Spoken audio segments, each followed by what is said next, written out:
להאמין בדבר השם, אצל השם יתברך הכל אפשרי ובכהרף עין ממש, שתדעו את זה.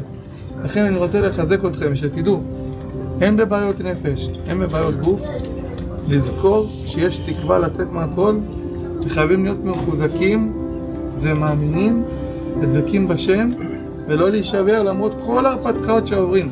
אני יודע שאנשים עוברים הרפתקאות וצרות ואיסורים כאלו, אני אומר לכם, כל אחד יש לו מה שיש לו, הוא לא יודע איזה דברים. אני שומע שבאים אליי דברים שמתוך סיפור מוציא את הבן אדם, רוצה לתפוס אותי, וואי, מה אנשים עוברים, מה העולם עוברים, זה כאב גדול, שבר את הלב. עכשיו שהייתי, התפללתי על זה כבר, די, ריבונו של עולם, תושיע אותנו.